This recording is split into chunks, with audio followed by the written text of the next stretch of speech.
Media sosial merupakan media hibrida. Pertanyaan yang kerap muncul adalah bagaimana menghadirkan konten yang tidak kaku tetapi tetap mengikuti kaidah bahasa baku. Apakah bisa?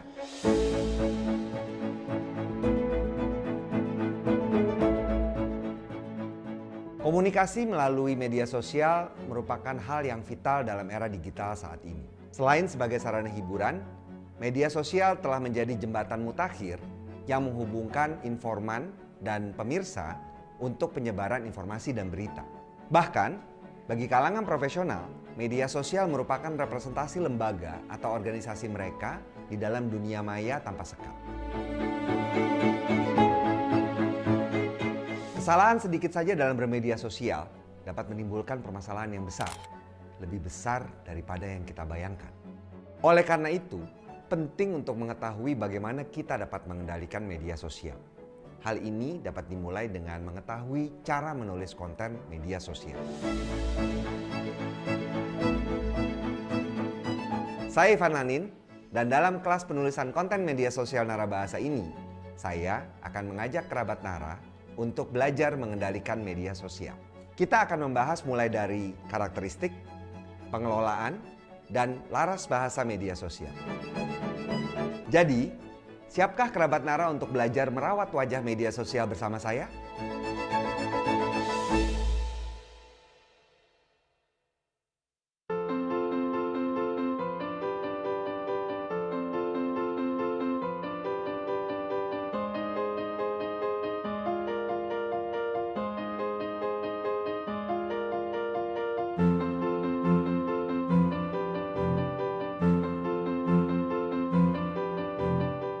Dunia penulisan membutuhkan tenaga terampil untuk memoles tulisan menjadi tidak hanya bernas, tetapi juga mudah dipahami oleh pembaca. Pekerjaan seperti itu dijalankan oleh sosok di belakang layar. Siapakah dia? Dialah editor.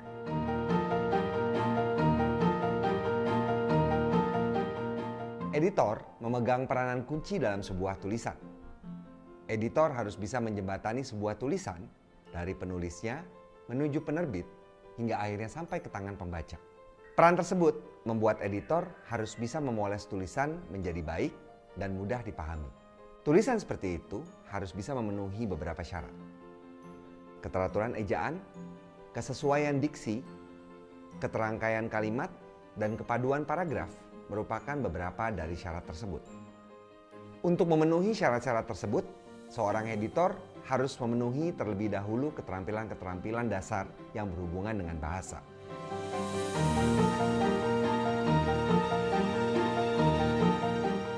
Saya Ivan Lanin, dan dalam kelas penyuntingan bahasa dasar untuk editor ini, saya akan mengajak kerabat Nara untuk bersama-sama belajar tentang keterampilan dasar yang harus dimiliki untuk menjadi seorang editor. Kita akan mulai dengan membahas peran editor, hingga membahas beragam aspek kebahasaan yang dibutuhkan oleh seorang editor. Jembatan yang kuat adalah jembatan yang memiliki pondasi yang kokoh. Editor yang kuat adalah editor yang memiliki pondasi kebahasaan yang kuat. Jadi, mari belajar membangun pondasi kebahasaan yang kuat bersama saya di kelas daring mandiri Narabahasa.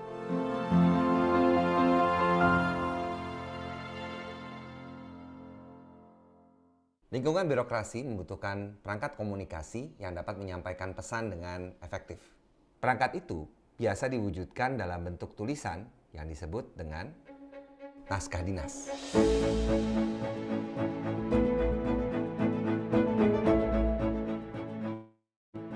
Ada berbagai jenis naskah dinas. Di antaranya surat, laporan, dan presentasi kedinasan. Penyusunan naskah dinas ini memiliki aturan tersendiri, mulai dari format penulisan hingga laras bahasa yang digunakan. Pemahaman terhadap jenis, penyusunan, dan bahasa yang digunakan dalam naskah dinas akan membantu menciptakan alur birokrasi yang efektif dan tepat sasaran. Saya Ivan Lanin, dan dalam kelas daring mandiri Narabahasa ini, saya akan mengajak kerabat Nara untuk mempelajari cara menyusun naskah dinas dengan baik dan benar.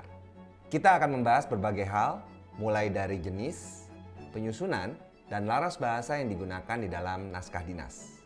Jalan-jalan ke Pulau Lidi. Hawa panasnya sangat terasa. Naskah dinas cerminan instansi, mari belajar bersama Narabahasa.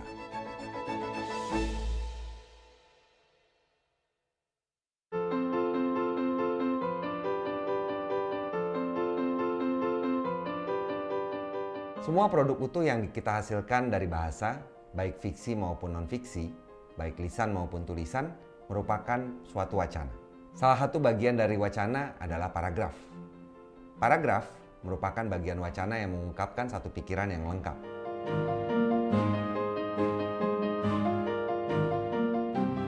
Sebaliknya, wacana adalah satuan bahasa terlengkap yang direalisasikan dalam bentuk karangan atau dokumen utuh. Sementara itu, paragraf merupakan miniatur dari suatu wacana tulis. Paragraf bukan sekadar gabungan dari kalimat-kalimat.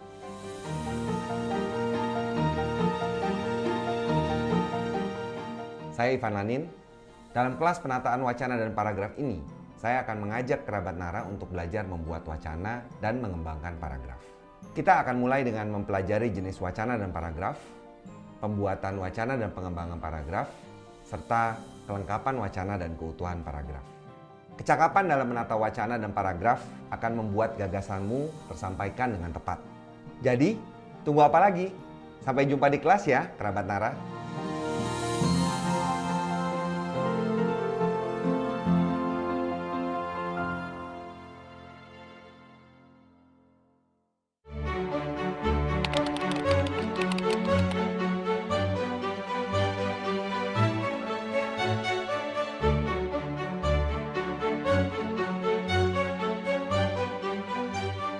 Kalimat adalah kesatuan ujar yang mengungkapkan suatu konsep pikiran dan perasaan. Pada ragam bahasa lisan, kalimat ditandai dengan intonasi final dan jeda. Saya sudah selesai. Sedang apa kamu di sana? Terserah. Sementara itu, pada ragam tulisan, kalimat ditandai dengan tanda titik, tanda seru, atau tanda tanya.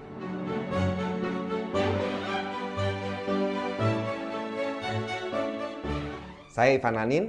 Dalam kelas perangkaian kalimat ini, saya akan mengajak kerabat Nara untuk belajar merangkai kalimat dengan efektif dan efisien. Kita akan mulai dengan mempelajari jenis kalimat, perangkaian kalimat, serta keefektifan kalimat. Barang siapa yang pandai merangkai kalimat, maka ia akan terhindar dari rumpang tata dan rumpang makna. Jadi, tunggu apa lagi? Sampai jumpa di kelas ya, kerabat Nara.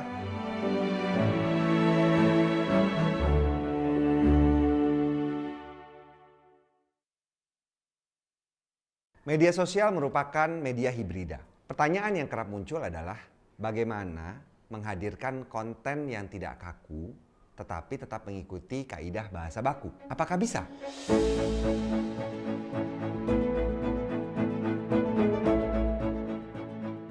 Komunikasi melalui media sosial merupakan hal yang vital dalam era digital saat ini. Selain sebagai sarana hiburan, media sosial telah menjadi jembatan mutakhir yang menghubungkan informan dan pemirsa untuk penyebaran informasi dan berita. Bahkan, bagi kalangan profesional, media sosial merupakan representasi lembaga atau organisasi mereka di dalam dunia maya tanpa sekat.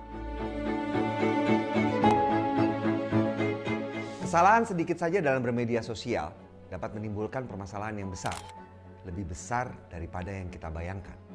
Oleh karena itu, penting untuk mengetahui bagaimana kita dapat mengendalikan media sosial. Hal ini dapat dimulai dengan mengetahui cara menulis konten media sosial. Saya Ivan Lanin, dan dalam kelas penulisan konten media sosial Narabahasa ini, saya akan mengajak kerabat Nara untuk belajar mengendalikan media sosial. Kita akan membahas mulai dari karakteristik, pengelolaan, dan laras bahasa media sosial. Jadi, siapkah kerabat Nara untuk belajar merawat wajah media sosial bersama saya?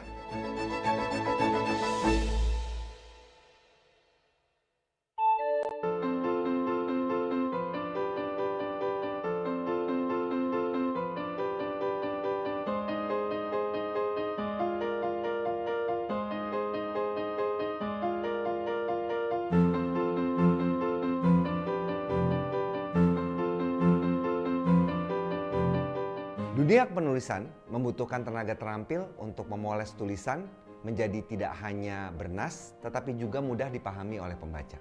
Pekerjaan seperti itu dijalankan oleh sosok di belakang layar. Siapakah dia? Dialah editor.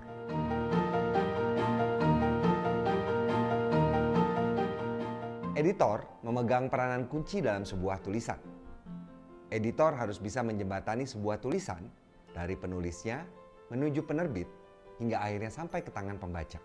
Peran tersebut membuat editor harus bisa memoles tulisan menjadi baik dan mudah dipahami. Tulisan seperti itu harus bisa memenuhi beberapa syarat. Keteraturan ejaan, kesesuaian diksi, keterangkaian kalimat, dan kepaduan paragraf merupakan beberapa dari syarat tersebut. Untuk memenuhi syarat-syarat tersebut, seorang editor harus memenuhi terlebih dahulu keterampilan-keterampilan dasar yang berhubungan dengan bahasa.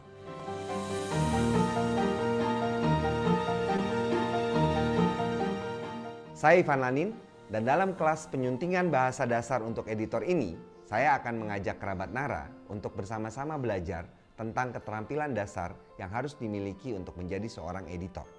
Kita akan mulai dengan membahas peran editor, hingga membahas beragam aspek kebahasaan yang dibutuhkan oleh seorang editor. Jembatan yang kuat adalah jembatan yang memiliki pondasi yang kokoh. Editor yang kuat adalah editor yang memiliki pondasi kebahasaan yang kuat. Jadi, mari belajar membangun pondasi kebahasaan yang kuat bersama saya di kelas daring mandiri Nara Bahasa.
Oke, saya buka.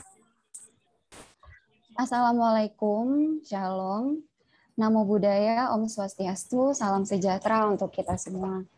Halo, selamat sore kerabat Nara, selamat bergabung dalam ruang virtual Zoom pada acara lisan. Semoga kerabat Nara yang bergabung sore hari ini senantiasa dalam keadaan sehat, baik rohani maupun jasmani. Nah, sebelum saya menjelaskan perihal apa itu lisan, saya ingin mengucapkan nih terlebih dahulu, biar saya gunakan juga bahasa isyarat untuk mengucapkan ini. Saya ingin mengucapkan selamat Hari Bahasa Isyarat Internasional. Iya, gak usah, Pak. Oke, saya takut salah. Meski sudah lewat 2 hari lalu ya, teman-teman, semoga masih relevan ucapan saya barusan. Saya jelaskan sedikit mengenai lisan. Selisih kebahasaan atau yang kami singkat dengan lisan merupakan perwujudan visi narabahasa, kuasai dunia. Secara khusus, acara ini bertujuan menyelisik topik-topik seputar kebahasaan agar masyarakat Indonesia memperoleh pengetahuan yang luas dan komprehensif mengenai bahasa yang ada di Indonesia, termasuk bahasa isyarat. Nah, pada episode ke-6, Lisan akan membahas ihwal bahasa isyarat Indonesia.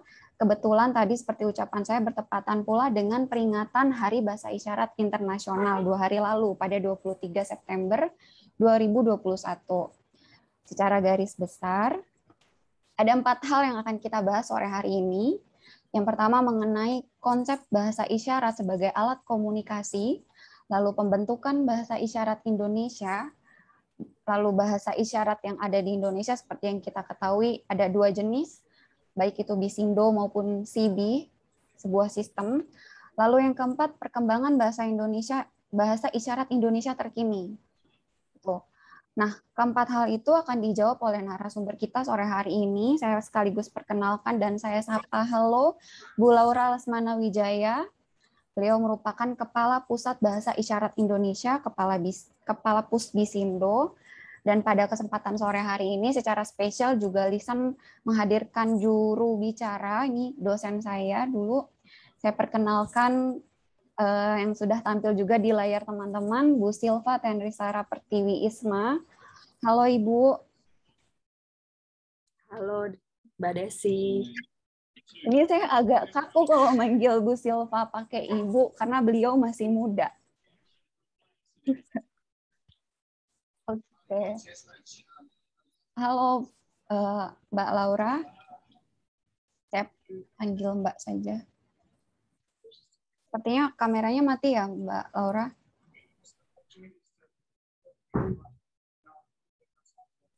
Kita tunggu. Oke, ini sekalian saya jelaskan sedikit bahwa lisan episode ke-6 ini berbeda dengan lisan episode-episode lain. Karena ini untuk pertama kalinya lisan mengusung metode Zoom kelas. Sebelumnya itu hanya disiarkan melalui YouTube. Jadi teman-teman yang bergabung dalam ruang Zoom ini silakan bisa bertanya langsung nanti saat sesi tanya jawab. Jangan takut, jangan malu, kita sama-sama berdiskusi mengenai topik kita sore hari ini. Oh, ini Bu Laura baru bergabung kembali, sepertinya ada masalah dengan perangkatnya. Beliau baru bergabung kembali di ruang Zoom ini. Tadi sempat keluar berarti. Ini sambil kita menunggu Bu Laura bergabung, saya ingin menyapa salah satu dari kerabat Nara yang sudah hadir di ruang Zoom ini. Saya ingin menanyakan kenapa teman-teman tertarik mengikuti sesi lisan pada sore hari ini. Siapa yang mau menjawab?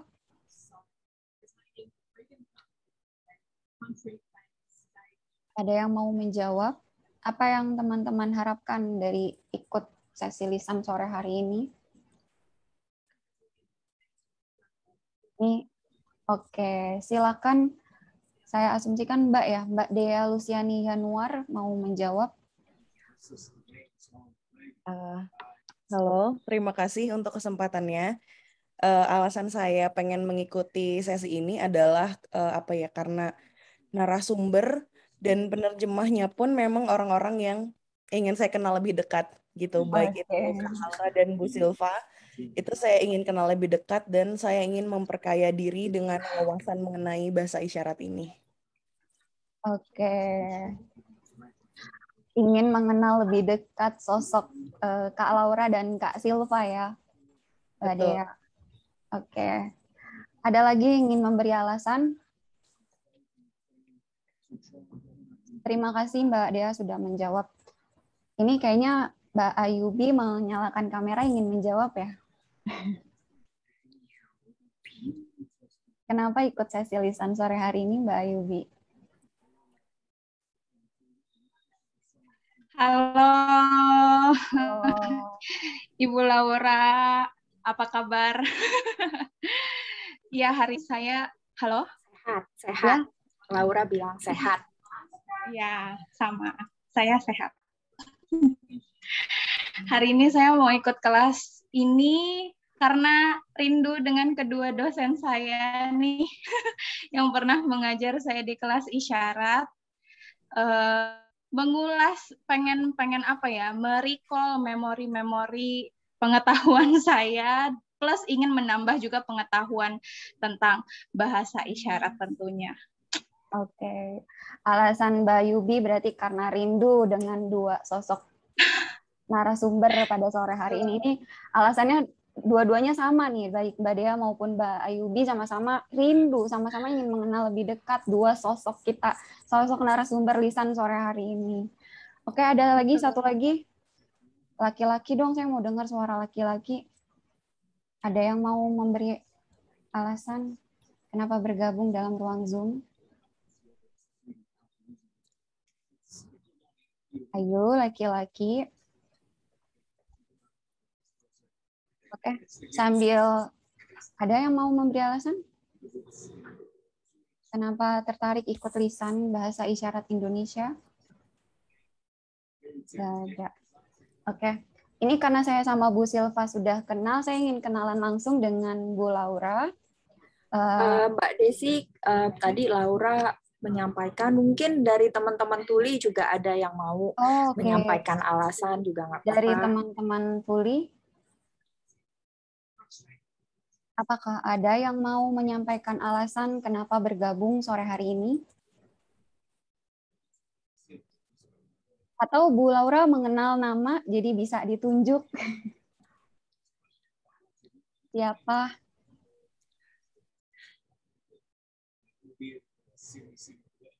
Ingat seseorang dalam ruangan ini? Hati-hati nih yang bergabung sore hari ini. Bu Laura sedang mengamati. Oh, Ade. Ade, oke. Ade Wirawan ya? Dari Bali. Oke, ini dari Bali, Beli Ade berarti. Halo, Beli Ade. Oke, kenapa bergabung sore hari ini?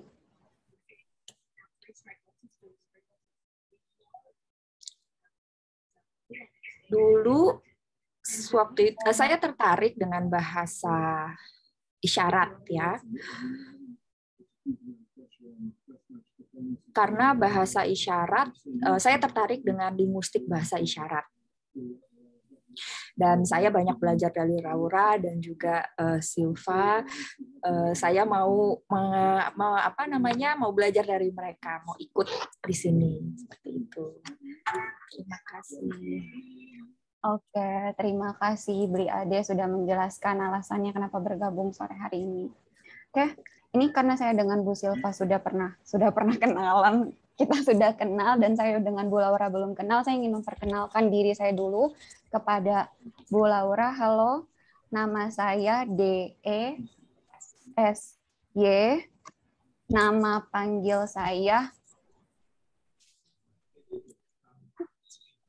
itu dulu diberikan oleh teman-teman sewaktu saya semester 2 ikut kuliahnya Bu Silva, kuliah bahasa isyarat. Jadi saya masih mengingat nama saya sebagai Oke, halo Bu Laura. Oke. Kita akan mulai sesi diskusi kita sore hari ini. Tadi saya sudah menjelaskan, saya ingatkan kembali 4 hal yang akan kita bahas. Sekaligus saya ingin mengucapkan selamat bergabung bagi teman-teman yang baru bergabung dalam ruang Zoom ini. Pada lisan episode ke-6 ini, kita akan membahas 1. Konsep bahasa isyarat, 2. Pembentukan bahasa isyarat Indonesia, 3. Bahasa isyarat, ragam bahasa isyarat yang ada di Indonesia, meskipun hanya 2, maksudnya dua kelompok yang agak berbeda. Lalu yang keempat, perkembangan bahasa isyarat Indonesia yang terkini. Saya akan mulai pertanyaan pertama untuk Bu Laura. Apa sih sebenarnya konsep bahasa isyarat sebagai alat komunikasi kita sekarang ini?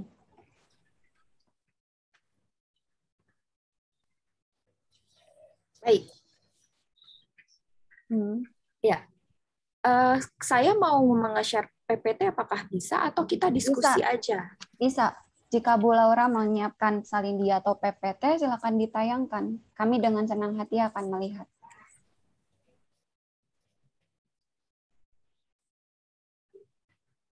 Aksesnya sudahkah? Oke. Saya sudah membuka akses. Apakah ini kita terhubung dengan YouTube nggak ya, Mbak Desi? Kita tidak terhubung dengan YouTube, ini merupakan metode baru, tetapi nanti sesi sore hari ini akan direkam dan rekamannya akan dibagikan kepada publik. Ya, melalui YouTube. Cuma secara langsung sore hari ini tidak tersambung ke YouTube. Oke.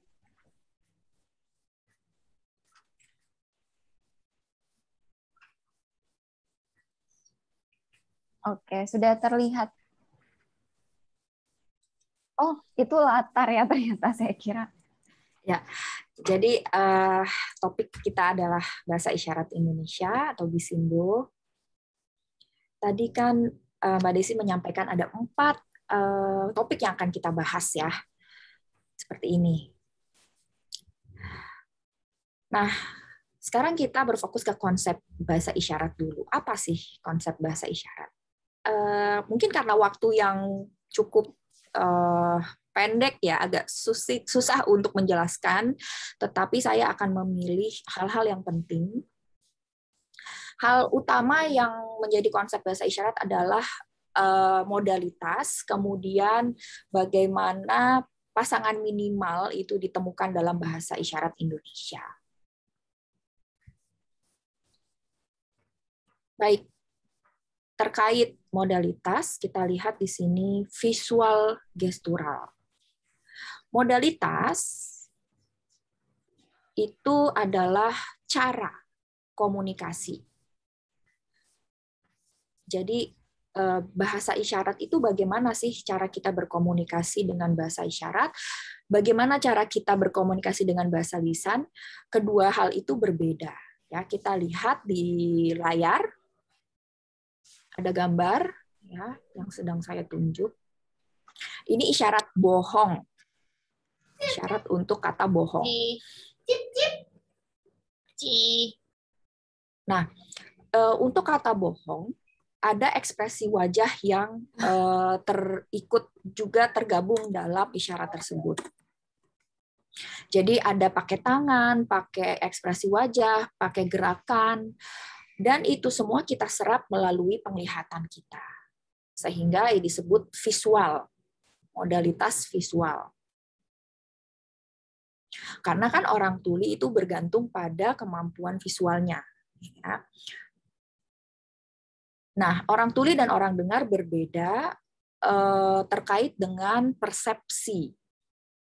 Jadi kalau orang tuli persepsi bahasa melalui visual, jadi dari apa yang kita lihat, kita proses di otak kita ya untuk pemahaman dan sebagainya. Sementara itu, kalau orang dengar ya memproses informasi bahasa melalui pendengaran. Jadi suara yang didengarkan. Nah, yang disebut dengan modalitas audio. Jadi ada suara, lalu suara itu masuk ke alat pendengaran kita dan kita pahami karena ada proses juga di otak kita. Nah, bagaimana dengan produksi? Kalau bahasa lisan, bahasa itu diproduksi melalui alat ucap. Ya, ada udara yang keluar dari tenggorokan, ada suara yang keluar dari proses di dalam alat ucap kita. Sementara kalau bahasa isyarat, modalitas untuk produksi bahasanya itu berbeda dengan lisan, yaitu dengan gerakan.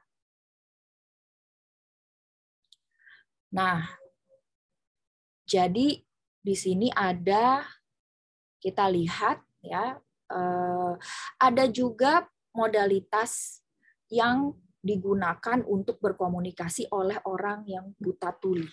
Kita lihat di layar. Jadi orang tuli buta tuli ini, kalau kita mungkin bingung ya gimana cara mereka berkomunikasi. Jadi mereka menggunakan tangan yang juga ketika berisyarat itu diraba, ya, yang disebut gestaktil, nama modalitasnya. Sehingga dengan perabaan isyarat itu mereka bisa memahami. Dan ini sangat sulit dilakukan, ya, bahkan untuk orang tuli sendiri pun sangat sulit. Karena mereka nggak bisa lihat ya, orang buta tuli kan juga tidak bisa lihat, jadi mengandalkan perabaan. Jadi sebenarnya modalitas untuk komunikasi itu banyak sekali caranya. Setidaknya ada 3. Nah, kemudian tadi saya mengatakan juga bahwa ada konsep pasangan minimal juga yang berlaku di bahasa isyarat. Kenapa ini menjadi penting? Karena ini ada hubungannya dengan sistem bunyi atau fonologi ya, dalam bahasa isyarat. Contoh mudahnya apa? Kata apel. Kalau dalam bahasa Indonesia kan ada apel, ada apel.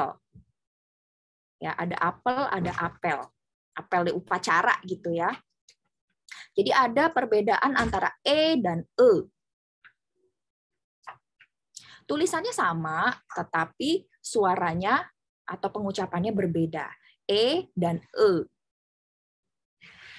Ya, e yang schwa itu, yang dibalik itu ya. Nah, ternyata hanya berbeda di satu bunyi, itu bisa menimbulkan perbedaan makna. Ya. Berarti bunyi E dan E itu menjadi dua bunyi yang berbeda atau dua fonem yang berbeda. Nah, sama juga dengan bahasa isyarat. Bahasa isyarat itu juga punya sistem bunyi atau fonologi. Ada bentuk tangan, lokasi, gerakan, orientasi, dan ekspresi non-manual. Nah, kelimanya ini mungkin saya akan jelaskan sedikit ya. Nanti kita akan kembali ke sini. Nah, contohnya sekarang di parameter yang pertama ada bentuk tangan. Kita lihat contohnya. Ada yang mengepal seperti ini. Kemudian yang kedua itu ibu jarinya ada di samping, ya, di samping tangan. Kemudian yang ketiga ibu jarinya terangkat. Dan yang keempat ini telunjuknya yang terangkat. Artinya apa? Nah, ini walaupun perbedaannya sedikit, tapi bisa membedakan makna. Contoh isyarat sayang. Ya, ini isyarat sayang. Ya, ini pakai bentuk tangan yang pertama. Lalu yang kedua, cuci. Maaf, hapus. Atau membersihkan, gitu ya, bersih-bersih kaca, gitu ya. Nih, pakai bentuk tangan yang seperti ini. Lalu yang ketiga, bentuk tangan yang ibu jarinya terangkat, bagus, keren, misalnya bisa. Itu bisa, bentuk tangan ini bisa membentuk berbagai macam isyarat. Lalu bentuk tangan yang keempat, aku, kamu, satu, dulu, menit, dulu, macam-macam sekali. Banyak sekali isyarat yang dibentuk dengan bentuk tangan ini. Tetapi bentuk tangan itu tidak hanya 4 ini ya. Kalau bahasa isyarat yang saya amati, yaitu bahasa isyarat yang ada di Jakarta, ada 32 bentuk tangan. Ya, contoh lain misalnya kelingking, ya, yang kelingking terangkat, kemudian 2 jari yang terangkat, telunjuk dan tengah, kemudian ya ini contoh-contoh bentuk tangan yang ada di dalam bahasa isyarat. Itu banyak banget ya. Kalau contohnya saya ungkapkan satu-satu, waktunya habis. Lalu yang kedua, lokasi. Kita lihat di gambar ini, ada lokasi, ada di 2 gambar ini, kita lihat ya. Lokasi itu berhubungan dengan ya tempat di mana isyarat itu diproduksi. Jadi ada yang di depan penuturnya, contohnya isyarat mobil, motor, itu lokasinya ada di ruang di depan pengisyaratnya. Lalu seperti yang gambar saya tunjuk, itu lokasinya ada di dagu. Enggak apa-apa kok.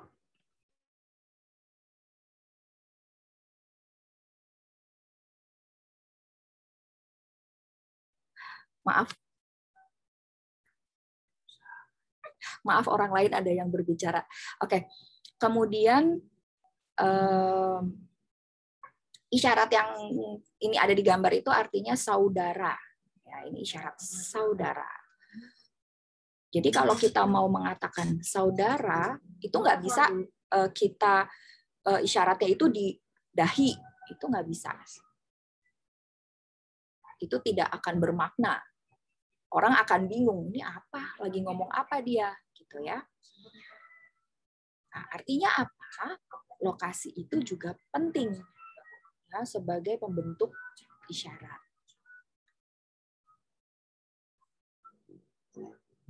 Ya, jadi sekali lagi, ketika kita berisyarat, kita tidak boleh salah menggunakan lokasi. Nah, kemudian yang di gambar satunya itu artinya kemarin, isyarat kemarin berhubungan dengan masa lampau kan ya, waktu yang lalu. Nah, kita juga tidak boleh salah sisi, lokasi sisi. Jadi isyarat kemarin itu ada di sisi kanan. Ya, ipsi dan kontra istilahnya. Nah, kita juga tidak boleh salah menggunakan kedua lokasi ini, kiri dan kanan. Ya, tidak boleh menyilang tangannya.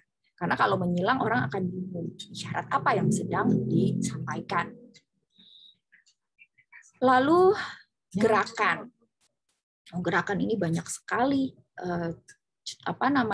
jenisnya. Misalnya ada gerakan ke atas, ke bawah, ke samping, kiri dan kanan, ada gerakan memutar, ada gerakan memutar sambil menyentuh, gerakan ke kiri sambil atau ke kanan sambil menyentuh, ada gerakan ke atas dan ke bawah secara bergantian. Misalnya isyarat mobil yang berputar-putar, ya. Nah, itu gerakannya kita lihat berbeda. Ya, jadi gerakan berbeda bisa menimbulkan makna yang berbeda pula. Kemudian yang keempat, parameter orientasi atau arah. Jadi ini mengikuti arah dari telapak tangan. Jadi arah telapak tangan misalnya ke atas, ke bawah, ke samping kiri atau kanan, ke dalam atau keluar, atau ke depan. Ya. Jadi yang kita lihat adalah orientasi telapak tangan. Nah, ini juga penting, bagian dari fonologi bahasa isyarat. Nah, jadi kembali lagi ke pasangan minimal. Ya, kalau kita ke atas lagi,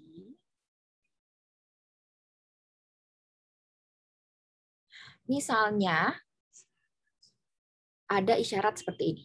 Bapak yang di atas mulut, kemudian ada isyarat dengan gerakan dan bentuk tangan yang sama, tapi lokasinya di bawah mulut. Yang satu artinya Bapak, yang satu artinya merah.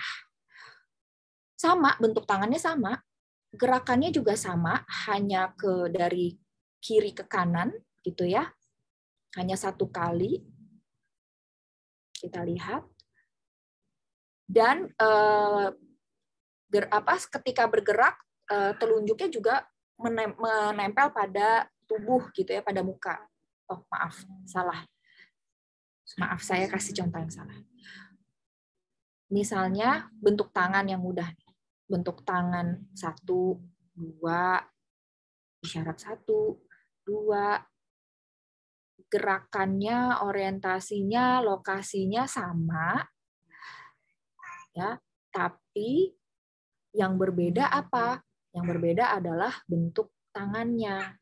Yang satu seperti ini hanya telunjuk yang terangkat, yang kalau isyarat 2 itu telunjuk dan jari tengah terangkat.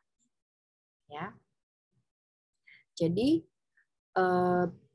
bentuk tangan ini termasuk ke dalam sistem bunyi atau fonologi bahasa isyarat. Lalu perbedaan, yang hubungannya dengan lokasi, tadi contohnya ya, ada Bapak, ada merah. Bapak, merah.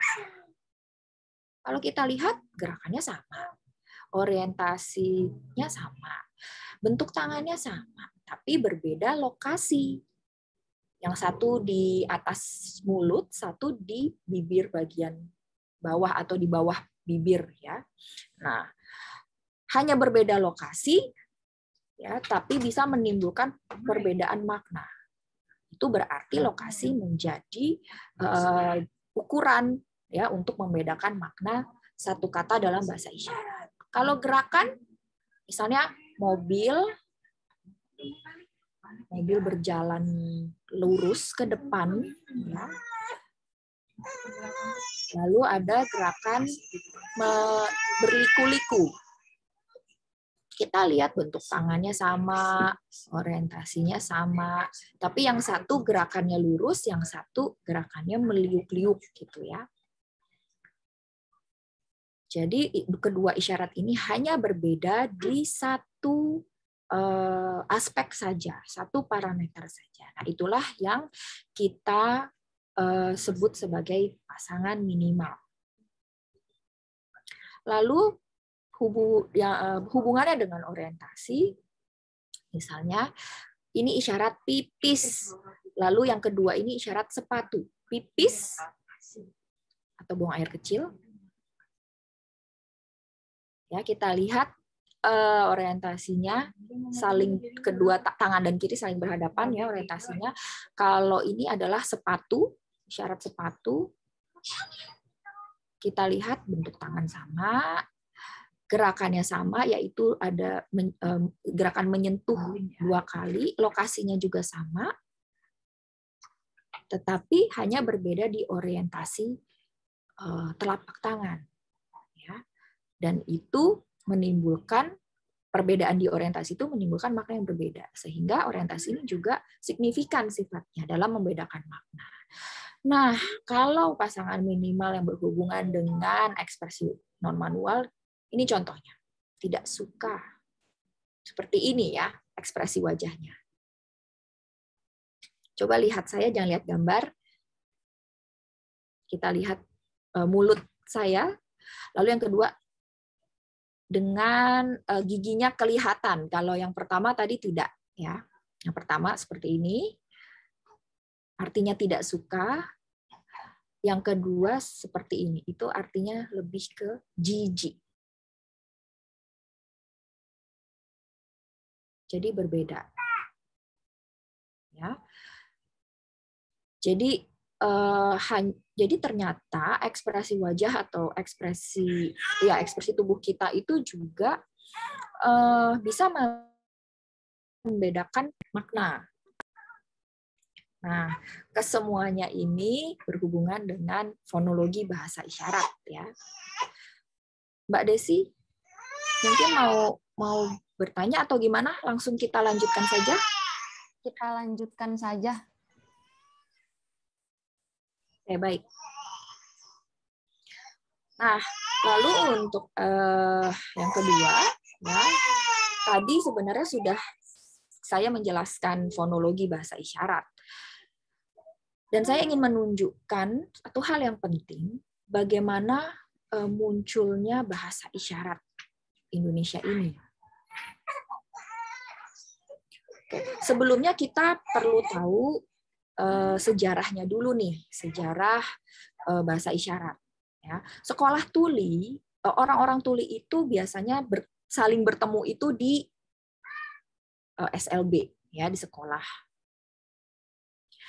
Saya pernah mengumpulkan data tentang sekolah SLB, dan sekolah tuli yang paling tua itu ada di Bandung. Namanya SLB Cicendo, tahun 1930 berdirinya.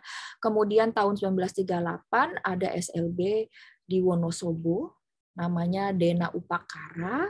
Kemudian tahun 1955 berdiri juga SLB Don Bosco. Nah, SLB Dena Upakara dan Don Bosco ini sebenarnya satu sekolah, tetapi dia yang satu sekolah khusus perempuan, yang satu khusus laki-laki. Nah, kenapa ini menjadi penting, informasi ini penting? Karena ternyata walaupun dia berada di lokasi yang sama, karena yang satu khusus laki-laki, satu khusus perempuan, mereka punya isyaratnya masing-masing. Jadi murid-murid perempuan akan berbeda isyaratnya dengan murid laki-laki. Contohnya, untuk di Dena Upakara itu yang sekolah perempuan, dan Don Bosco itu yang laki-laki. Ya. Contoh perbedaan isyaratnya gini, yang hubungannya dengan warna. Kalau anak-anak perempuan di sana, kita kan kalau pakai lipstik warna merah ya. Warna merah itu isyaratnya kan hubungan lipstik. Lipstik itu kan lipstik yang batang ya, yang kita putar dulu bagian bawah, terus batang lipstiknya keluar kan, lalu kita oleskan di bibir jadi merah, sehingga isyaratnya itu seperti itu.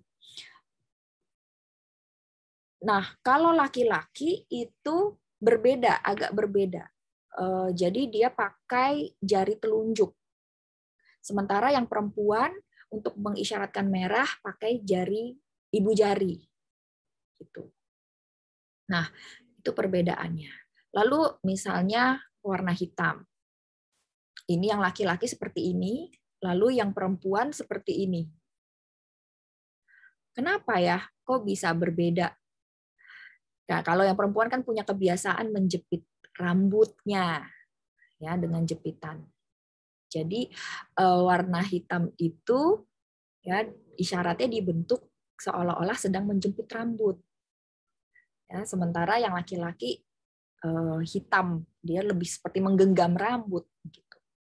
Ya, jadi saya lihat ada perbedaan isyarat antara orang-orang yang pernah sekolah di dua sekolah ini, walaupun sebenarnya dia berada di lokasi yang sama.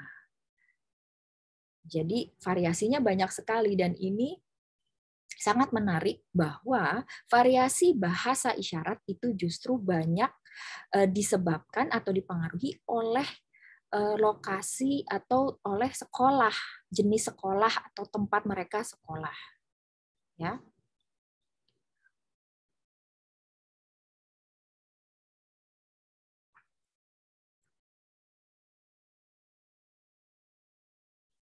Maaf, saya ulangi. Karena apa? Tuli, komunitas Tuli itu kan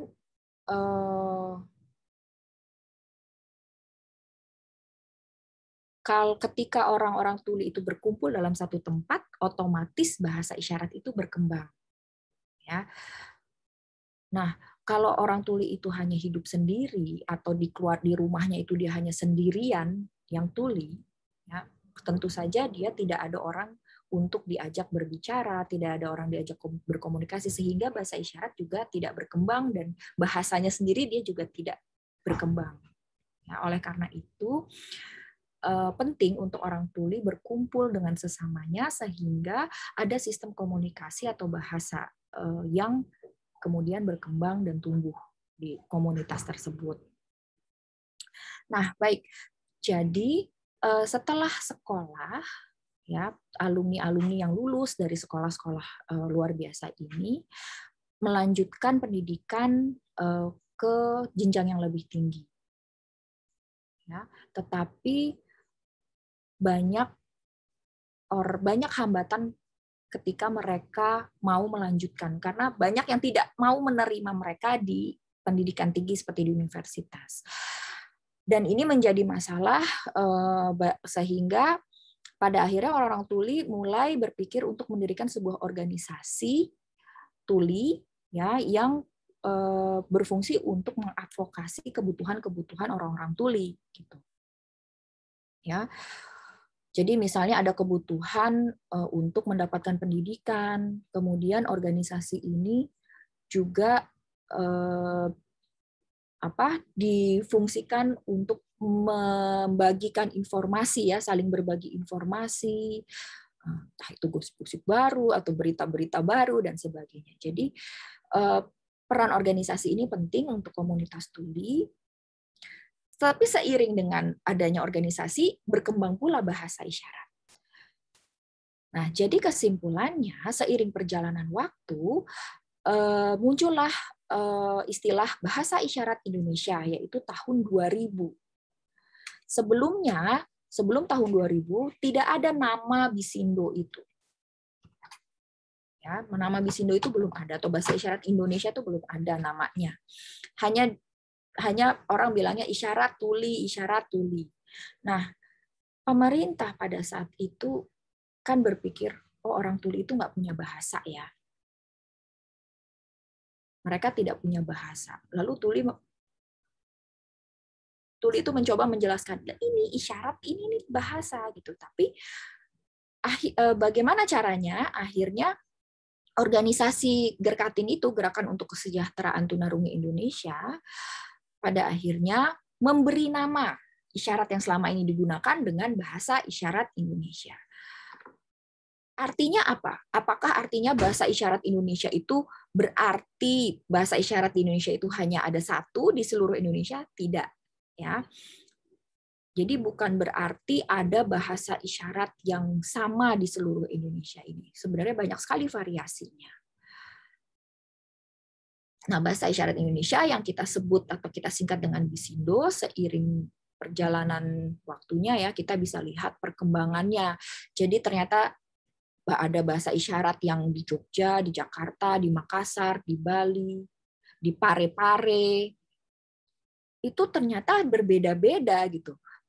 Ya, bahasa isyarat ini sangat bervariasi, dan kita tidak tahu ke depannya mungkin kita akan menemukan lebih banyak lagi variasi bahasa isyarat yang ada di Indonesia, dan ini sangat menarik untuk diteliti. Dan juga bahasa isyarat ini punya tata bahasa. Misalnya bahasa Indonesia kan pola kalimatnya SPO ya, SPOK. Nah, bahasa isyarat ini misalnya ya tata kalimat dalam bahasa isyarat yang ada di Jakarta sama yang ada di Jogja itu ternyata berbeda. Kalau bahasa isyarat di Jakarta itu cenderungnya adalah SVO atau SOV. Ya. Tapi kalau bahasa isyarat di Jogja, dia lebih cenderung hanya menggunakan pola SOV. Jadi contohnya, subjek, ya, jika subjeknya orang, saya, lalu objeknya misalnya ayah, terus verbanya atau predikatnya itu sayang. Jadi aku sayang ayah, SVO. Ya.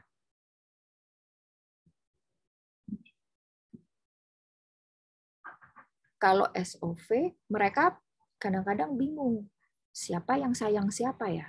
Ayahnya yang sayang saya atau saya yang sayang ayah? Gitu. Jadi, kalau subjek dan objeknya sama-sama orang, biasanya polanya menjadi SVO. Tapi pola SOV juga bisa digunakan kalau objeknya itu bukan orang. Jadi misalnya saya makan apel, itu bisa jadi saya apel makan. Misalnya adik apel makan. Nah, kita bisa menggunakan SOV. Bisa, ya, karena objeknya bukan orang. Tapi kalau di Jogja, mau objek subjeknya orang, mau salah satunya bukan orang, itu tetap pakai SOV. Jadi kita bisa lihat variasi bahasanya ini juga sampai ke variasi pola kalimat. Dan ini masih banyak loh yang bisa diteliti dari linguistik bahasa isyarat. Jadi kita bisa sama-sama dengan orang tuli ya meneliti pola-pola kalimat dalam bahasa isyarat. Lalu yang terakhir, bahasa isyarat itu memiliki unsur linguistik dan budaya. Seperti yang tadi ya saya sudah jelaskan, ketika saya menjelaskan sistem bunyi dalam bahasa isyarat atau fonologi, itu kan sebenarnya kita sedang membicarakan aspek-aspek linguistik dalam bahasa isyarat. Ya, kemudian bahasa isyarat juga mempunyai unsur budaya. Salah satunya tadi, ya, modalitas. Karena orang tuli tidak bisa mendengar, ya, jadi kalau kita biasanya kalau memanggil orang kan dengan memanggil nama, ya, kita teriak gitu ya. Tapi kalau kita mau mencari perhatian orang tuli, kita melakukannya dengan sentuhan. Ya. Kemudian orang tuli itu suka gebrak-gebrak meja. Mungkin kalau orang dengar yang apa ya, untuk memanggil tuh kadang suka gebrak-gebrak meja juga gitu. Mungkin kalau orang dengar yang ada di tempat itu akan kaget, duduk ini siapa nih gitu ya. Tapi kalau orang tuli mah biasa aja kalau ada yang gebrak-gebrak meja, ya. Karena ini budaya, perbedaan budaya. Seperti itu. Oke, kemudian bahasa isyarat di Indonesia itu tadi saya sudah mengatakan bahwa banyak variasinya. Ada Bali, Jakarta, Jogja, Makassar, Parepare, dan di tempat-tempat lain itu bervariasi. Ya. Tapi ada juga yang sangat berbeda, ya. Dan ini kita harus bangga akan hal ini. Kalau kita lihat di sini ada kata kolok. Nah, kata kolok itu adalah bahasa isyarat yang digunakan di daerah rural atau pedesaan. Dan bahasa isyarat ini berbeda dengan bahasa isyarat lain yang digunakan di Indonesia. Itu sangat berbeda. Kata kolok ini. Kata kolok ini sudah sangat terkenal ya, kekhasan kata kolok ini. Mungkin nanti kapan-kapan kita bisa diskusi lagi ya lebih lanjut tentang kata kolok ini. Nah, yang terakhir yang ingin saya sampaikan adalah situasi terkini bahasa isyarat di Indonesia. Tadi saya sudah menjelaskan ya, berpuluh-puluh tahun, 20-30 tahun kita sudah memperjuangkan bahasa isyarat Indonesia. Nah, pada akhirnya di bawah Berkatin kami mendirikan Pusat Pengembangan Bahasa Isyarat Indonesia yang tujuannya adalah mengajarkan bahasa isyarat dan meneliti bahasa isyarat Indonesia.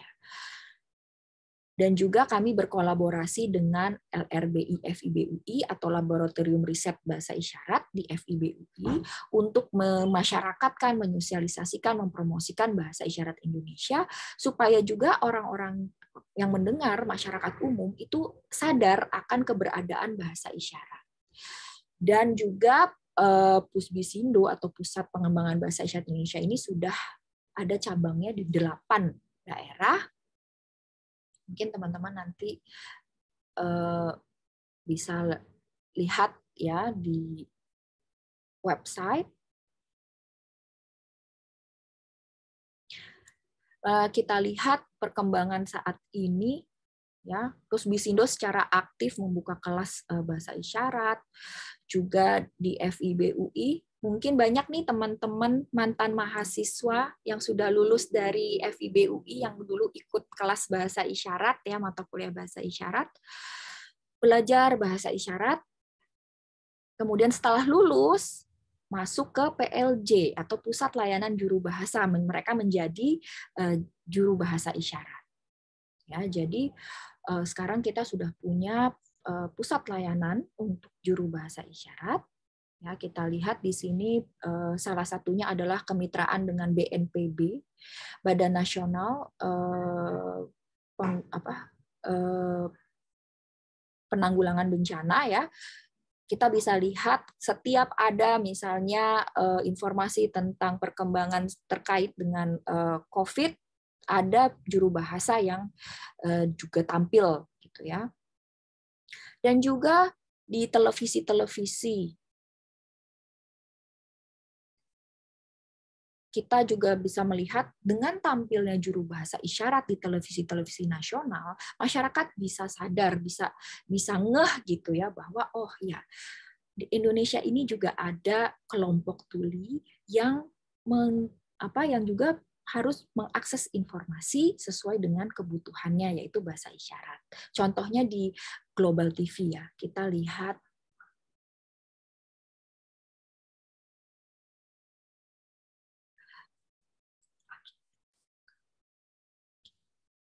oh bukan, maaf. Kemudian juga ada di Badan Bahasa, ada yang disebut, ada unit KKLP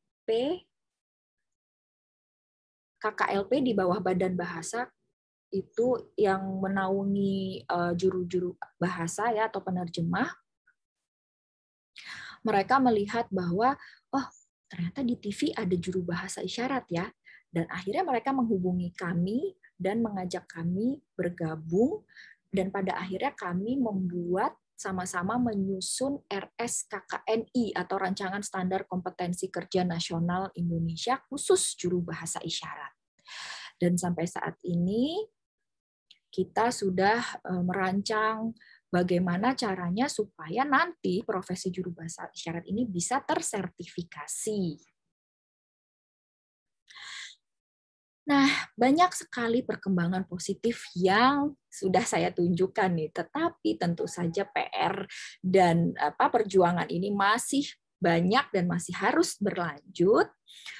Yang utama adalah bagaimana bahasa isyarat ini diakui dan dilindungi oleh pemangku kepentingan. Ya, jadi yang saya highlight kuning ini berarti perjuangan yang belum selesai, ya, yang masih harus kita lanjutkan. Jadi misalnya kementerian-kementerian sampai ke bawah, sampai ke pemerintah-pemerintah desa, kabupaten, dan sebagainya, itu bagaimana mereka bisa menerima dan mengakui bahasa isyarat. Sekarang kita lihat di Jakarta, di Jogja, di Bali gitu ya, sudah, dan juga di Pontianak, pemerintah-pemerintah daerahnya sudah menanggapi atau mengakui bahasa isyarat secara positif, tetapi belum di daerah lain. Artinya, pekerjaan kita masih banyak untuk terus-menerus menyadarkan pemerintah dari pusat hingga daerah tentang bahasa isyarat ini. Kemudian yang juga masih banyak PR adalah di bidang pendidikan. Anak-anak tuli ini masih belum bisa mengakses bahasa isyarat. Mereka masih sangat dididik dengan cara oral atau berbicara. Masih ada anggapan bahwa pendidikan orang tuli itu harus dilakukan melalui lisan ya, atau berbicara atau oral. Justru kebalik. Harusnya bahasa isyarat dulu yang diberikan, kemudian kalau misalnya anaknya memang mau belajar bahasa lisan, ya silakan. Tetapi pada perkembangan awal seorang anak, tentu saja diperlukan bahasa isyarat, ya, yang memang karena sesuai dengan kebutuhan mereka. Lalu di bidang pekerjaan, di bidang hukum, tentu saja masih perlu advokasi, bagaimana misalnya penyediaan juru bahasa di bidang-bidang pekerjaan dan pendampingan hukum dan seterusnya. Baik, jadi terakhir saya suka sekali nih dengan slogan ini. Dan ini sangat betul-betul menohok gitu ya. Artinya kalau kita bisa bahasa isyarat, kuasai bahasa, kuasai dunia. Artinya bahasa isyarat, ya kalau kita sudah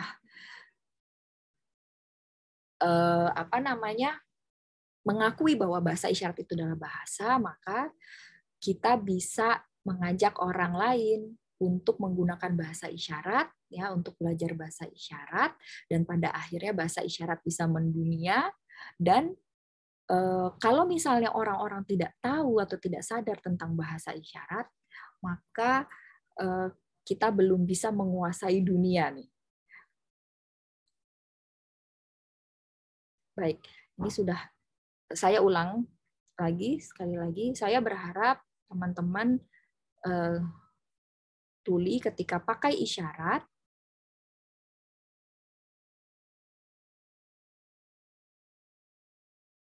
nah, saya mau bicara gini, kalau teman-teman dengar ini sudah bisa pakai bahasa isyarat, berarti mereka juga bisa sudah lebih mengenal dunia, ya. Artinya bahasa isyarat juga bisa menjadi jalan untuk menguasai dunia. Saya akan senang sekali jika teman-teman mau belajar bahasa isyarat. Dan tujuan kami adalah memang bahasa isyarat itu menjadi memasyarakat, artinya digunakan oleh masyarakat secara luas. Ya. Kalau masyarakat sudah pakai bahasa isyarat, maka stigma terhadap orang tuli dan bahasa isyarat itu tidak akan ada lagi gitu ya, sudah menjadi positif pemikirannya. Baik. Terima kasih. Maaf saya kalau kecepatan karena buru-buru, karena waktu juga tidak terlalu panjang. Ya, terima kasih. Oke, ini terima kasih kepada Bu Laura. Langsung saja saya bacakan pertanyaan pertama yang saya juga penasaran dan mungkin ini akan mewakili audiens yang bergabung di ruang Zoom ini, dari Mbak atau Mas ya, Mbak Farah nih, saya asumsikan perempuan, di mana bisa belajar bahasa isyarat. Apakah kelas-kelas Pusbisindo tadi bisa diakses untuk publik?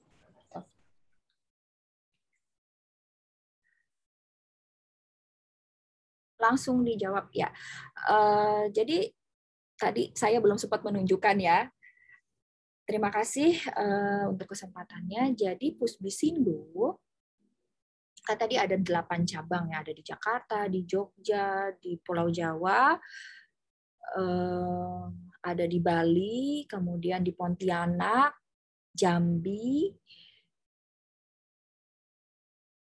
Nah, kalau misalnya teman-teman tidak ada Pusbisindo di daerah teman-teman bisa menghubungi Gerkatin atau Gerakan untuk Kesejahteraan Tunarungu Indonesia. Di situ bisa belajar di sana.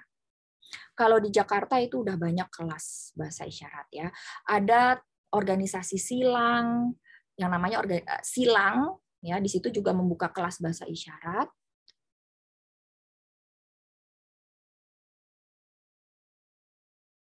Isyarat Sindo, Indo Isyarat namanya, ya. Tapi di situ untuk teman-teman khusus di Jakarta. Dan di tempat lain juga banyak, tetapi tetap harus banyak tempat yang perlu dikembangkan lagi ya untuk kelas bahasa isyaratnya. Oke.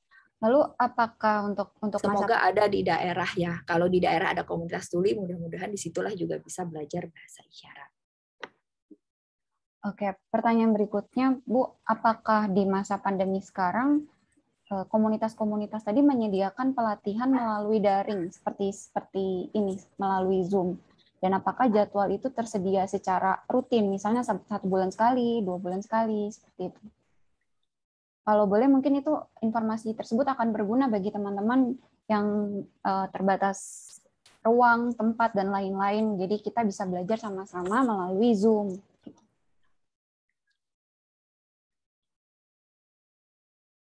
Ya, betul. Jadi Pusbisindo itu memberikan kelas online melalui Zoom. Oke. Ya. Coba bisa di Google gitu ya, atau bisa follow Instagram kami @pusbisindo, atau bisa buka website-nya itu www.pusbisindo.org ya. Saya tik saja di kolom chat. Teman-teman bisa lihat informasi di sana. Ya, sudah saya tuliskan. Oh, oke. Dan kita sudah mulai Zoom dari sejak Maret sebenarnya, sejak mulai pandemi ya. Kita sudah 2 tahun belakangan ini, 1 tahun belakangan ini sudah buka kelas Zoom. Oke. Nah, minggu depan kita akan buka kelas nih. Jadi tapi ini sebenarnya dibocorin nih. Jadi kita akan mulai ada buka kelas selanjutnya nih minggu depan. Nah, jadi teman-teman bisa siap-siap ya. Oke, terima kasih informasinya. Oke, saya akan lanjut bacakan pertanyaan berikutnya yang masuk melalui kolom komentar. Tadi sempat disinggung oleh Bu Laura bahwa ada 2 variasi bahasa isyarat. Nah, bukan 2 mungkin ya, tadi ada beberapa, ini saya ralat. Sebagai pemula, variasi mana yang sebaiknya dipelajari terlebih dahulu?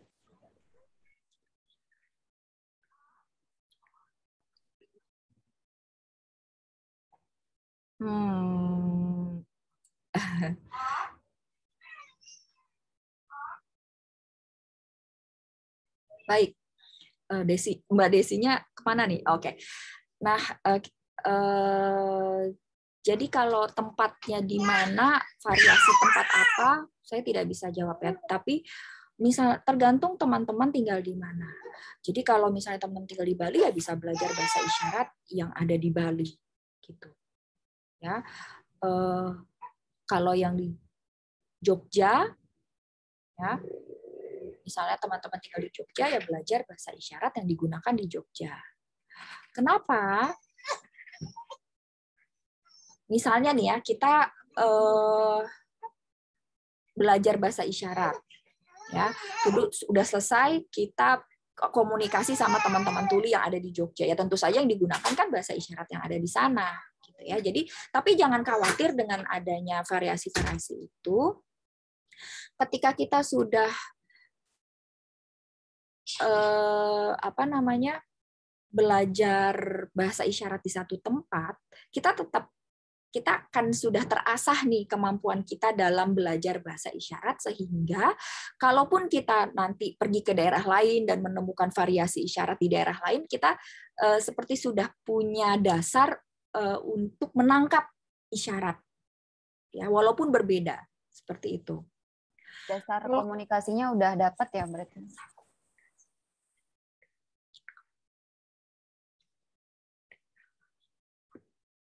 Iya. Iya, betul. Oke. Seperti itu. Tunggu, jadi mungkin saya ulangi. Tadi karena ini terkait modalitas ya. Jadi kalau orang dengar kan mungkin pertama kali belajar tuh kaku gitu ya. Karena kita tidak terbiasa pakai gerakan. Kita biasanya pakai suara, pakai mulut untuk berbicara. Lalu kita harus pindah modalitas, pindah cara. Harus pakai ekspresi wajah gitu ya, harus pakai gerakan tangan. Nah, yang penting adalah kita membiasakan diri dulu untuk menggunakan gerakan-gerakan, kita terbiasa dulu untuk melatih apa tuh ekspresi wajah kita. Kalau itu sudah menjadi kebiasaan, ketika kita keluar atau ke tempat lain dan bertemu dengan teman-teman tuli, kita tuh otomatis punya sensitivitas untuk menangkap isyarat gitu ya, untuk belajar isyarat-isyarat baru gitu. Jadi misalnya kita datang ke Jogja, ke Bali. Kalau kita dari Jakarta, terima kasih kan seperti ini. Tapi kalau di Bali ternyata terima kasihnya tuh beda. Terima kasih. Ya, kita bilang terima kasih nih ke teman-teman tuli di Bali. Mereka akan mengerti. Tetapi mereka pasti akan mengajarkan, oh kalau di Bali itu isyarat terima kasih itu seperti ini. Jadi ini menjadi sebenarnya kalau kita berani untuk berkomunikasi, kita juga sebenarnya akan belajar banyak isyarat-isyarat baru. Jadi jangan khawatir dengan perbedaan-perbedaan isyarat yang ada. Ya, yang penting adalah kita mulai belajar dulu bahasa isyarat. Begitu. Oke.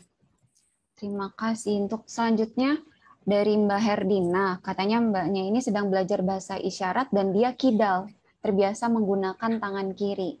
Nah, apakah kalau kidal arah isyaratnya itu sama dengan teman-teman yang kinan, terbiasa menggunakan tangan kanan?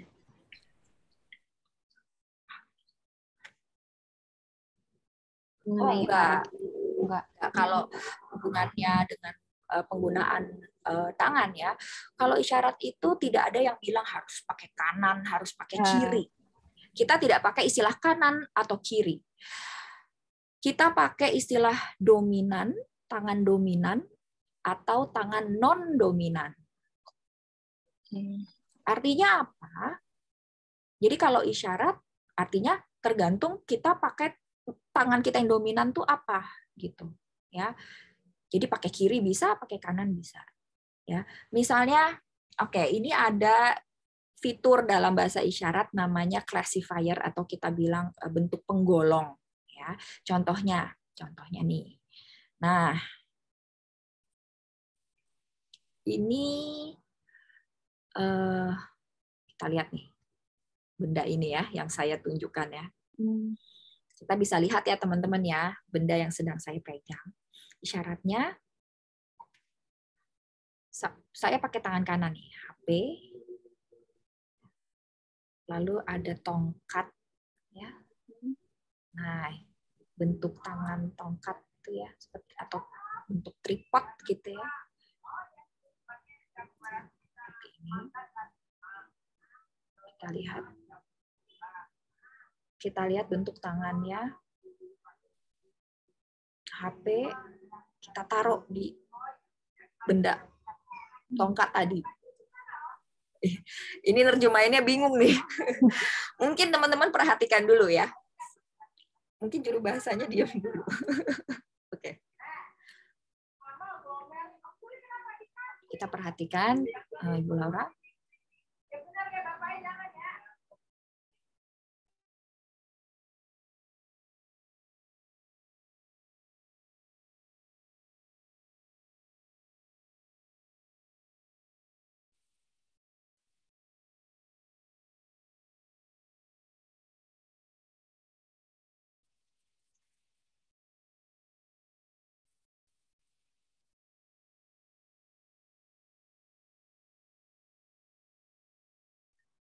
Nah, kita lihat kita pakai kedua tangan kanan kiri untuk menjelaskan konsep benda ini gitu ya dalam bahasa isyarat. Tapi jadi sebenarnya kedua tangan tuh akan digunakan. Tetapi sebenarnya tidak ada masalah dengan kidal atau non kidal gitu ya. Jadi kalau kita kidal, orang kidal pun juga bisa jadi juru bahasa, itu tidak ada masalah. Jadi ketika misalnya ya kita belajar bahasa isyarat alfabet A B C D, itu akan, kalau misalnya dia tidak kidal, misalnya untuk huruf B, huruf D, huruf F, ya, huruf K,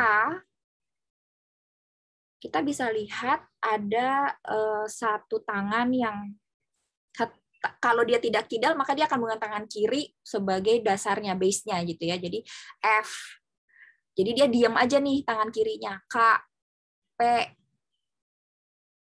apalagi T. Ya, jadi tangan yang kirinya itu cenderung diam. Jadi dia konsisten gitu ya, dia diam aja. Nah, tapi kalau orang kidal artinya kebalik. Jadi tangan yang diam adalah tangan yang kanan. Yang banyak bergerak adalah tangan kiri. Jadi yang tangan yang bentuknya dengan mengangkat telunjuk itu akan tangan kanan kalau orang kidal. Karena dia diam aja. Ya, karena tangan kanan itu kanan yang tidak aktif, tangan yang tidak dominan. Seperti itu. Jadi jangan kita terus karena kita kidal kita harus mikir dulu, aduh tangan saya tangan kanan harus pakai tangan kanan nih gitu ya. Contoh misalnya kata tadi. Kalau orang yang pakai tangan kanan, artinya tangan dominannya adalah tangan kanan, ya. T, A, D, I. Ya, seperti itu. Kalau dia adalah seorang kidal, maka terbalik jadinya. T, A, D, I. Kita bisa lihat ya perbedaannya. Jadi kadang orang kidal bingung nih kalau belajar bahasa isyarat, khawatir disuruh jadi pakai tangan kanan terus, jadi dia suka nggak konsisten tangannya, kadang pakai tangan kiri, kadang pakai tangan kanan yang aktif gitu ya. Sebenarnya tidak seperti itu. Mudah-mudahan ini dipahami ya. Jadi bukan masalah kita harus pakai tangan kiri atau kanan, tapi tangan yang dominan atau tidak dominan seperti itu. Mudah-mudahan tidak sulit untuk dipahami oleh teman-teman di sini. Oke, berarti istilahnya yang digunakan itu tangan dominan dan non-dominan ya? Bukan kidal dan kinan. Oke, ini mungkin akan jadi pertanyaan terakhir, dan tadi saya rasa pertanyaan Mbak Josephine sudah terjawab tadi mengenai apakah tidak rawan terjadi miskomunikasi. Menurut saya sudah terjawab karena variasi bahasa isyarat baik Jakarta ataupun Yogyakarta tadi yang penting komunikasi dasarnya sudah dapat gitu. Jadi itu bisa diminimalisasi, bisa diatasi. Pertanyaan saya nih perihal kajian bahasa isyarat, apakah sudah ada upaya baik dari Pusbisindo ataupun lembaga lain untuk memetakan variasi bahasa isyarat di Indonesia? Lalu jika ada teman-teman di sini yang tertarik untuk mengkaji bahasa isyarat atau linguistik bahasa isyarat, apakah ada universitas yang memfasilitasinya atau bahkan ada program studi khusus untuk bahasa isyarat?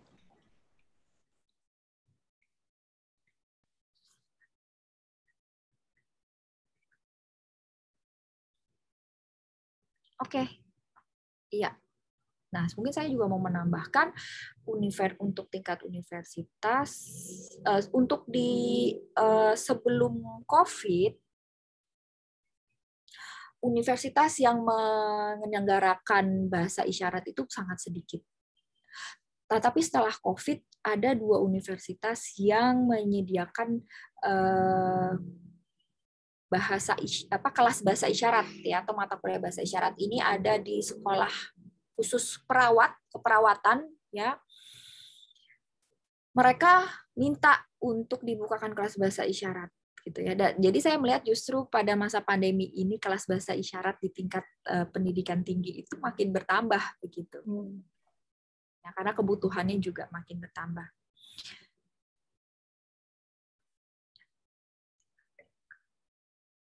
Variasi bahasa.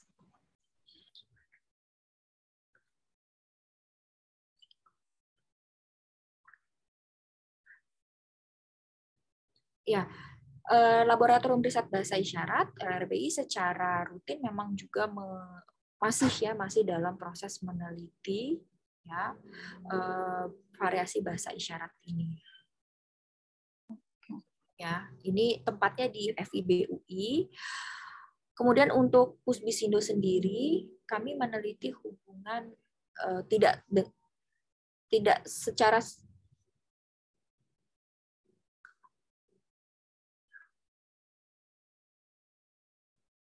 Oke, jadi kami tidak melakukan penelitian, tetapi kami aktif misalnya membuat artikel-artikel yang berhubungan dengan bahasa isyarat. Tujuannya untuk menyadarkan masyarakat ya. Tapi untuk penelitian dengan secara linguistis gitu ya, itu lebih cenderung dilakukan oleh LRBI FIB UI. Baru beberapa waktu yang lalu kami juga mengikuti KIMLI, konferensi masyarakat linguistik Indonesia ya. Di situ juga ada yang memaparkan penelitiannya dalam bahasa isyarat, tentang bahasa isyarat. Keren. Oke. Sepertinya tidak ada pertanyaan lagi dan ini juga sudah lewat 8 menit dari waktu yang panitia janjikan. Saya atas nama penyelenggara mohon maaf karena ini sudah melebihi durasi 9 menit malah sekarang. Dan saya dengan sangat terpaksa harus menutup sesi kita sore hari ini. Semoga 1 jam sebelumnya menjadi manfaat bagi teman-teman yang tergabung dan menonton sesi lisan yang ke-6 ini.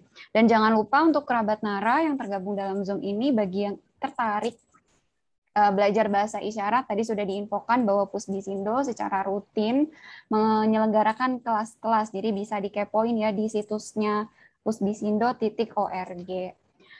Oke, jika tidak ada yang ingin ditanyakan lagi, saya ingin mengucapkan terima kasih ke Mbak Laura dan Bu Silva sebagai juru bicara. Semoga apa yang Bu Laura dan Bu Silva sampaikan bisa berdampak bagi teman-teman yang bergabung sore hari ini. Dan rekaman ini juga akan dibagikan kepada publik melalui YouTube. Jadi semoga ilmunya terus menular ya, terus-terusan sampai tiada batas waktu. Ini ada permintaan untuk foto bersama, apakah boleh? Boleh. Oke, ini saya berharap teman-teman yang ya, sebelum foto Mbak Desi ini ada tambahan sedikit. boleh. Selain belajar bahasa isyarat, ini juga saya mau mengajak nih, selain belajar bahasa isyarat juga saya mau mengajak ayo meneliti bahasa isyarat. Ayo. Jadi kita belajar linguistik bahasa isyarat, itu juga ajakan. Karena ini masih sangat terbuka ya bidangnya.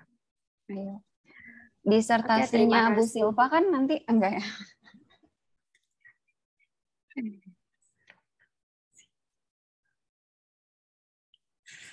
Nanti Laura duluan kok yang S3, saya nanti masih lama. nanti insya Allah.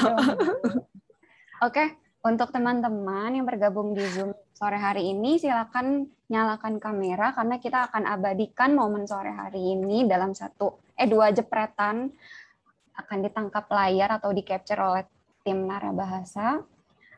Masih ada yang ingin kami tunggu yang belum menyalakan kamera? Apakah Pusbisindo atau Bu Laura punya gaya atau apa ya? Gaya foto yang bisa kita tiru?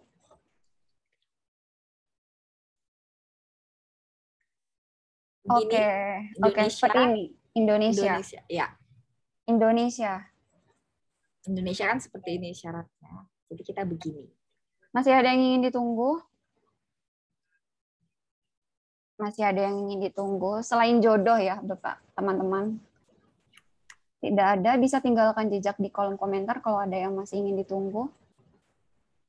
Tidak ada nih sepertinya. Oke, kita mulai saja ya. Aba-abanya adalah hitungan 1, 2, 3. Setelah saya mengucapkan kata 3, teman-teman bisa senyum sambil bergaya isyarat, sambil berisyarat Indonesia. Oke, saya mulai ya. 1, 2, 3. Oke, sekali lagi. 2 kali foto. Sebentar. Ini Mas Alvin oke kan? Ini jangan-jangan gaya tapi nggak diambil fotonya. Oh, oke katanya. Oke, saya hitung sekali lagi. 1, 2, 3. Oke. Sekian sesi lisan yang ke-6 sore hari ini. Terima kasih Bu Laura, sekali lagi terima kasih. Sehat-sehat. Bu Silva juga terima kasih.